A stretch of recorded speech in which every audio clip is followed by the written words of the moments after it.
Good morning students. Students, आता कोणता season सुरू होता? तर आता रेनी सीझन होता, हो की नाही? आता ऑक्टोबर सुरू झाला, आता विंटर सुरू होईल. पण आता याआधी कोणता होता? तर रेनी सीझन होता. मग आता रेनी सीझन मध्ये काय असतं? तर भरपूर पाऊस असतो किंवा थोडंसं गार वातावरण असतं. आता विंटर सीझन मध्ये काय असणार आहे?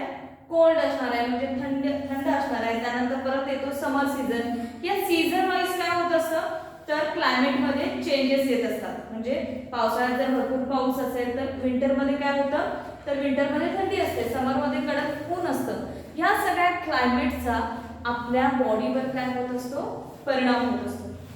मग काय होत असतं? रेनी सीझनमध्ये काहीतरी पाऊस वगैरे जास्त पडेल किंवा थंड असल्यामुळे आजारपण म्हणजे जे डिसीजेस होतात त्याचं प्रमाण जरा जास्त असतं. कारण सगळीकडे पाणी असल्यामुळे किंवा मॉस्किटोज वगैरे जास्त त्यावेळेस असल्यामुळे ते डिसीजेस स्प्रेड करू शकतात. किंवा पाण्यात भिजल्यामुळे आपण सुद्धा आजारी पडतो किंवा क्लायमेट चेंज झालं म्हणून आपल्या बॉडीमध्ये काही बदल होऊन आपण आजारी पडतो. मग हे आजार छोटे छोटे जर असतील तर ते आपण काय करतो? अगदी बारीक सारीक किंवा तुम्ही जर खेळत जरी असलात आणि तुम्ही चुकून जर पडला तर जर थोडंसं खरचटलं असेल तर आपण लगेच डॉक्टरकडे जातो का? तर नाही. आपण काय करतो? ते धुवून वगैरे त्याच्यावर मलम वगैरे लावतो. किंवा साधी सर्दी झाली असेल किंवा खोकला जरासा येत असेल तर छोट्या छोट्या गोष्टींसाठी आपण जातो का डॉक्टरकडे? नाही. तर अगदीच जर तुम्हाला खूप दिवस बरं वाटत नसेल किंवा जास्त जर आजारपण असेल तर आपण काय करतो? डॉक्टरची ॲडवाइस घेतो. पण जर अगदी जर छोटे मोठे आजार असेल तर आपण काय करतो? तर आपण घरीच त्याच्यावर उपचार करतो. त्यालाच आपण होम रेमेडीज असं म्हणतो. काय म्हणायचं? घरगुती जे उपचार असतात त्यांना होम रेमेडीज असं म्हणतात. मग आता आपण काय या लेसन मध्ये बघायचंय? तर home remedies for simple illness. Simple illness म्हणजे अगदी साधे साधे जे आजारपण असतात. आजारपण म्हणजेच काय? भरपूरच आपण आजारी पडतो, अगदीच 3-4 दिवस आपण बेडवर झोपून असतो. नाही, साधे साधे आजार सुद्धा असतात आणि त्या आजारांवर घरगुती उपाय म्हणजेच होम रेमेडीज असतात, हो की नाही? आपल्या घरात जर आजी आजोबा असतील तर ते लगेच आपल्याला सांगतात, हा काढा घे किंवा हे त्याच्यावर मलम लाव, असं ते लगेच सांगतात. कारण त्यांनी सुद्धा इतकी वर्ष त्यांना अनुभव असतो आणि हे छोटे छोटे आजारपणासाठी त्यांनी होम रेमेडीज वापरलेले असतात. त्यामुळे ते आपल्याला ॲडवाइस देतात. आणि आपण त्यांचं जर ऐकलं तर आपले हे साधे आजारपण घरात सुद्धा बरे होऊ शकतात. आता एक इथे पिक्चर तुम्हाला मी दाखवते. आता बघा, observe the picture given below आणि आन्सर द फॉलोइंग क्वेश्चन. इथे दोन पिक्चर दिसतंय तुम्हाला? इथे काय? एक मुलगा आहे.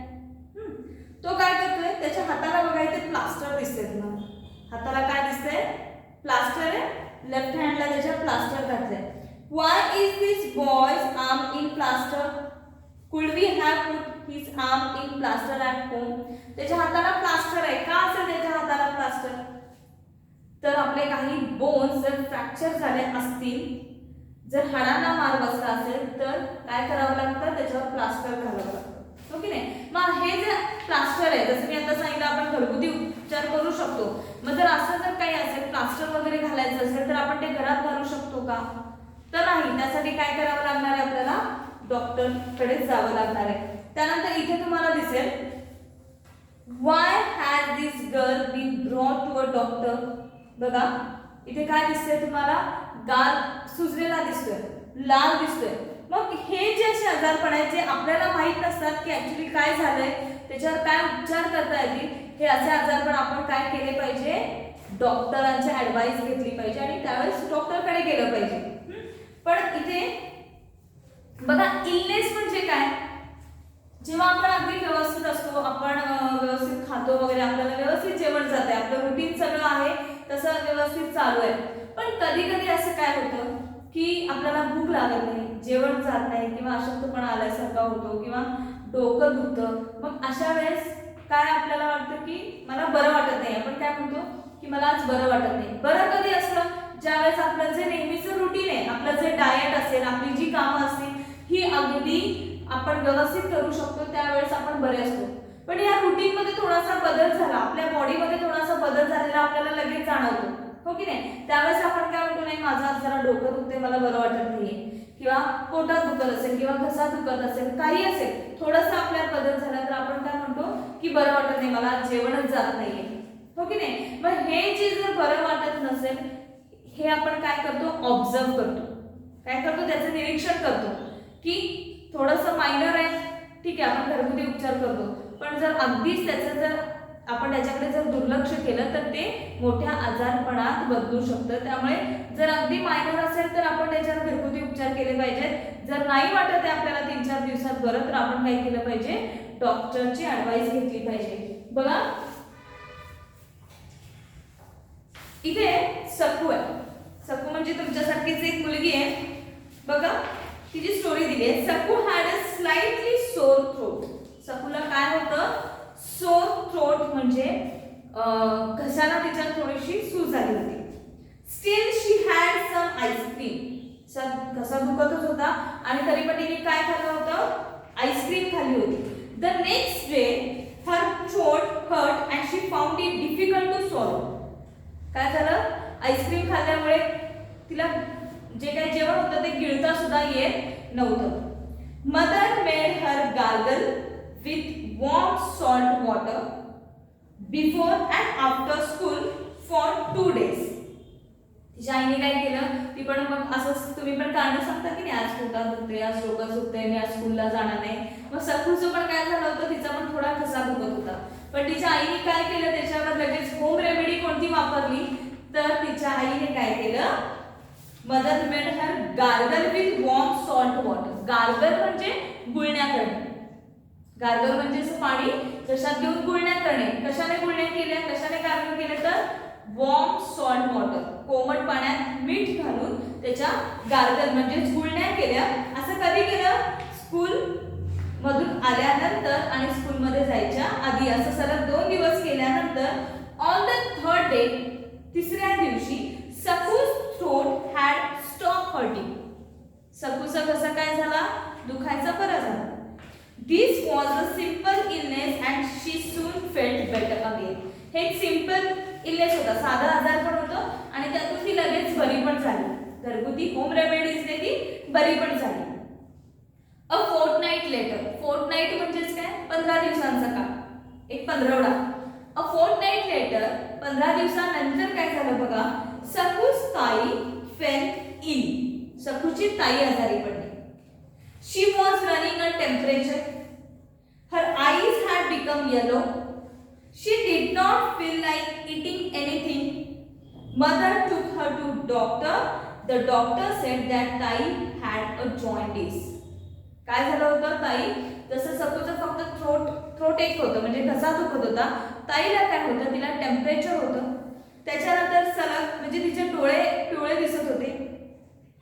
त्याच्यात तिला खावंसं काहीच वाटत नव्हतं, म्हणजे जेवणच जात नव्हतं. मग तिच्या आईने काय केलं की हे घरगुती उपचाराने बरं होणार नाहीये. तिने काय केलं की ताईला डॉक्टरांकडे नेलं. तेव्हा त्यांनी काय सांगितलं की ताईला काय झालंय, जॉन्डिस झालंय. जॉन्डिस म्हणजेच आपण त्याला कावीळ म्हणतो. मग the doctor advise her to take complete rest for 3 weeks. डॉक्टरनी काय ॲडवाइस केलं की तिने काय घेतली पाहिजे, कंप्लीट रेस्ट फॉर 3 weeks. 3 आठवड्यापर्यंत सकूच्या ताईला डॉक्टरनी कंप्लीट रेस्ट म्हणजे पूर्ण आराम घ्यायला सांगितला. She also told her to eat as little as possible of things which contain oil, ghee और बटर. काय सांगितलं, आराम तर करायचाच, पण जेवढं कमी खाता येईल तेवढं ऑइली कमी खायचं. त्यानंतर घी किंवा बटर जेवढं पॉसिबल होईल तेवढं थोडं खायचं. This was not an illness that could be cured easily.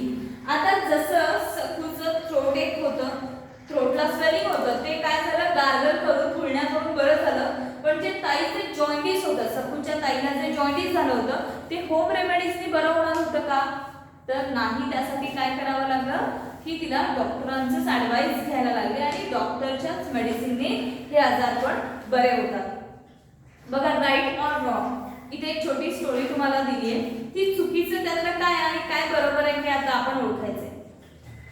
Shripati and his younger sister Tara were working in the field. कोण, श्रीपती आणि त्याची छोटी बहीण तारा काय करत होते, तर शेतात काम करत होते.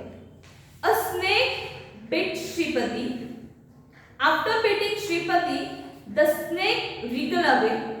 Neither of them got a proper look at the snake, but knowing that it was a snake that had bitten him, Shripati was very frightened. She shouted loudly for help. People kept running. काय केलं होतं? त्याला snake चावला होता. कोणाला? श्रीपतीला काय झालं होतं? तर साप चावला होता जेव्हा ते शेतात काम करत होते. तो साप नक्की कुठला आहे, कोणत्या प्रकारचा साप आहे यावर सुद्धा त्याचा परिणाम किती आपल्या बॉडीवर होऊ शकतो हे डिपेंड करतं. म्हणजे तो साप कोणत्या प्रकारचा, जर तो विषारी असेल तर त्याचा त्रास आपल्याला खूप जास्त होतो, जर तो साप विषारी नसेल तर त्याचा त्रास कमी होतो. ते सापावर डिपेंड आहे. पण श्रीपतीला काय झालं, साप चावला हे कळलं, पण त्याला काय झालं, तो साप नक्की दिसला नाही की तो साप कुठला होता. तो साप गेला लगेचच.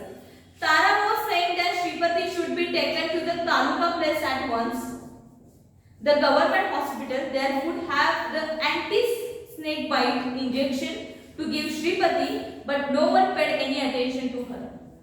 श्रीपतीची जी बहीण होती तारा, तिने काय सांगितलं की आपण श्रीपतीला कुठे नेऊ, तालुक्याच्या दवाखान्यात नेऊया. तिथे काय असतं, अँटी स्नेक बाईट इंजेक्शन.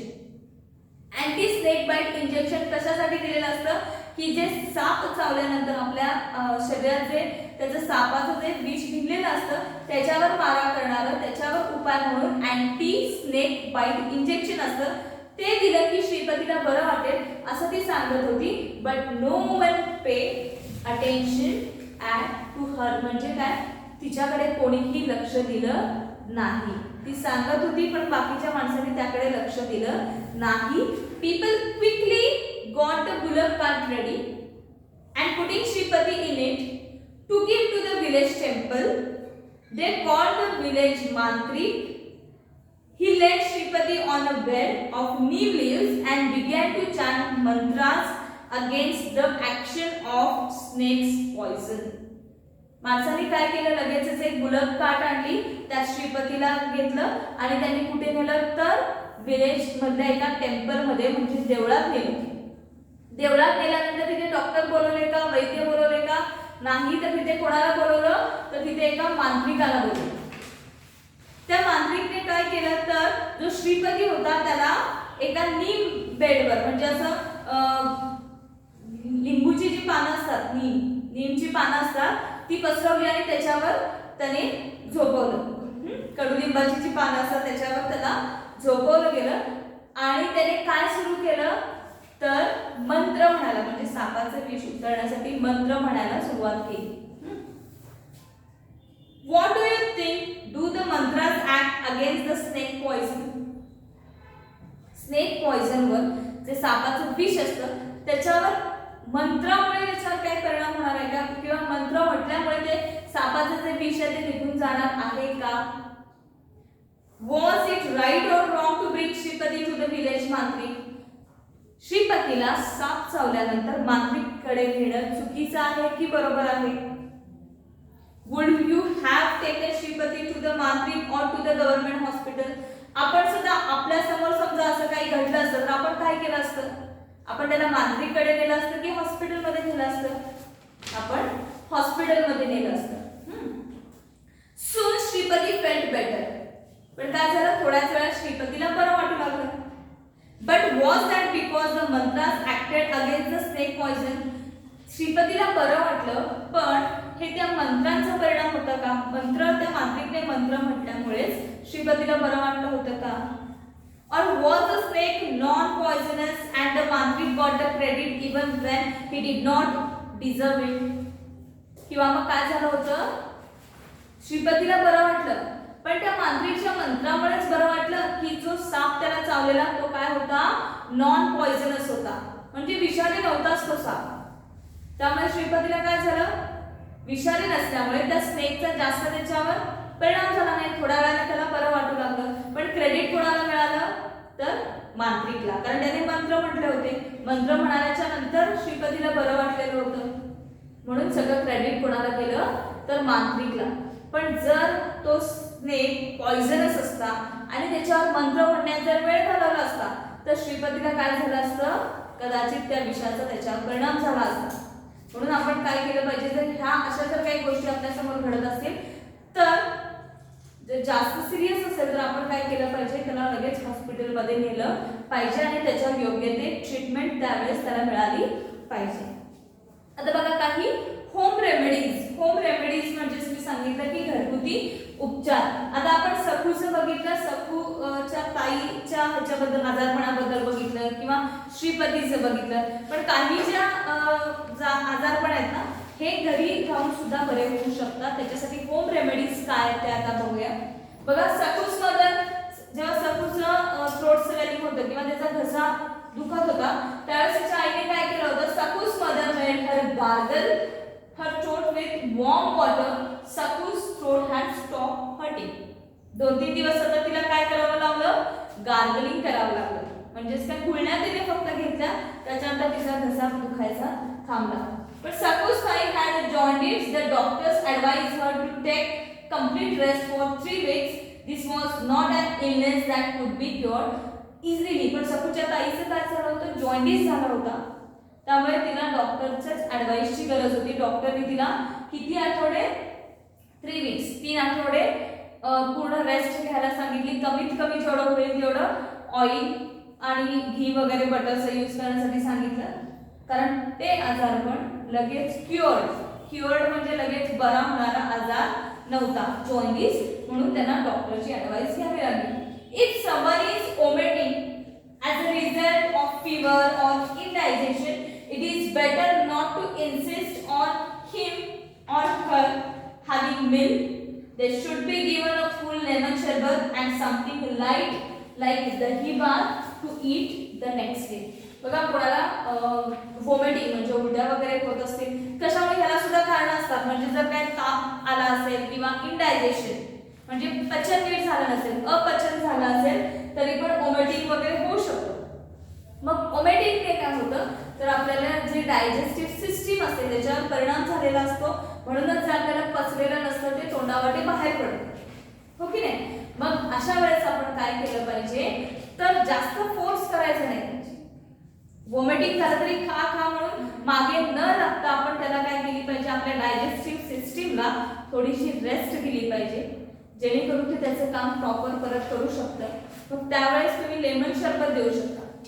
एक थंड लेमन शरबत दिलं किंवा अगदी आमटी भात भाजीपेक्षा सिंपल लाईट दही भात जर दिला एक पुढचे 1-2 दिवस तर काय होणार आहे, आपोआपच डायजेस्टिव्ह सिस्टीम परत नॉर्मल होणार आहे आणि आपलं डायजेशन व्यवस्थित होऊ शकतं. म्हणजे जर वॉमिटिंगला वगैरे आपण काय करायचं की किंवा ताप जरी आला असेल तरी साधा दही भात म्हणजे तो पचायला हलका असतो. लेमन शरबतने काय होणार, जे डिहायड्रेशन झालेलं असतं ते परत हायड्रेट होतं, म्हणून लेमन शरबत देऊ शकतो किंवा आपण दही भात देऊ शकतो. Cut bruise on small wound. तुम्ही पडता, तुम्हाला खरचटतं, कधीतरी जखम होते, याच्यावर पण काय केलं जातं, माती वगैरे किंवा काहीतरी असं लावलं जातं की ज्याने ते जास्त इन्फेक्टेड होऊ शकतं. मग ह्याच्यावर आपण काय केलं पाहिजे तर असं काही वेगळं न लावता आपण काय केलं पाहिजे, तर ज्या ठिकाणी लागलं असेल तर वॉश केलं पाहिजे. आपण ते जे काय तुम्हाला जखम झाली it should B washed with clean water. ते स्वच्छ पाण्याने धुतलं गेलं पाहिजे. त्यानंतर अँड डॅप ड्राय, त्याला आपण कोरडं केलं पाहिजे. ती जखम म्हणजे ओलीच न ठेवता लगेचच कोरडी केली पाहिजे. A tincture of iodine may be applied to it. Iodine असतं ते थोडंसं आयोडीन त्याच्यावर जर लावलं then it should be covered with clean cotton bandage. त्याच्यावर तुम्ही स्वच्छ कापडाने बांधू शकता, कापूस लावू शकता किंवा ते बँडेज करू शकता. त्याने काय होणार आहे, जी जखम झाली आहे ती जखमेवर दुसरा डस्ट वगैरे बसून जास्त इन्फेक्शन होणार नाही. तुम्ही स्वच्छ धुतलात, त्याच्यावर मलम असेल किंवा आयोडीन असेल ते तुम्ही जर लावलात आणि कव्हर करून ठेवला ती जखम तर त्याच्यावर बाहेरची डस्ट न बसता ते जखम लगेच बरी होणार आहे. Home remedies have limits. If the illness worsens one must go to the doctor. Home रेमेडीजला सुद्धा काय आहेत, लिमिट्स आहेत. म्हणजे एका लिमिट पर्यंतच आपण, एक साधा आजारपण असेल तरच आपण होम रेमेडीजचा आधार घेऊ शकतो. पण जर जास्त आजारपण जर वाढत असेल we should go to the doctor. आपण कुठे गेलं पाहिजे? आपण डॉक्टरकडे गेलं पाहिजे. आणि आपण कोणाची ऍडवाइस घेतली पाहिजे? We should take doctor's advice. आपण डॉक्टरची त्याच्यावर सल्ला. आपल्याला बऱ्याचशा आजारपणाबद्दल माहीत नसतं, त्याच्यावर काय उपाय करायचे ते आपल्याला माहीत नसतं, पण डॉक्टर काय असतात? त्यांच्याकडे हे सगळे उपाय असतात. त्यामुळे आपण कोणाचा ऍडवाइस घेतलं पाहिजे? तर डॉक्टर्सचा ऍडवाइस आपण घेतलं पाहिजे. People who provide health services to society. आता आपल्या सोसायटीमध्ये आपण बघितलं की डॉक्टर्स असतात, जिथे हेल्थ म्हणजे आपल्या आरोग्याविषयी जे सर्व्हिसेस म्हणजे जे सेवा पुरवतात, असं काय काय असतं? तर क्लिनिक्स असतात, हॉस्पिटल्स असतात. मग हे क्लिनिक्स हॉस्पिटल कुठे कोणत्या पद्धतीचे असतात बघा? Health services or medical service आपण त्याला म्हणतो. जे लोकांना म्हणजे जर आजारी असतील त्यांच्यावर उपचार करणाऱ्या सर्व्हिसेसना आपण हेल्थ सर्व्हिसेस किंवा मेडिकल सर्व्हिसेस म्हणतो. आरोग्य सेवा. Big towns and cities have doctors clinic and hospitals. जी मोठी शहर आहेत तिथे काय असतात? डॉक्टर्सचे क्लिनिक्स असतात म्हणजे दवाखाने असतात किंवा हॉस्पिटल्स असतात. But in rural areas there are government hospitals and primary health centre.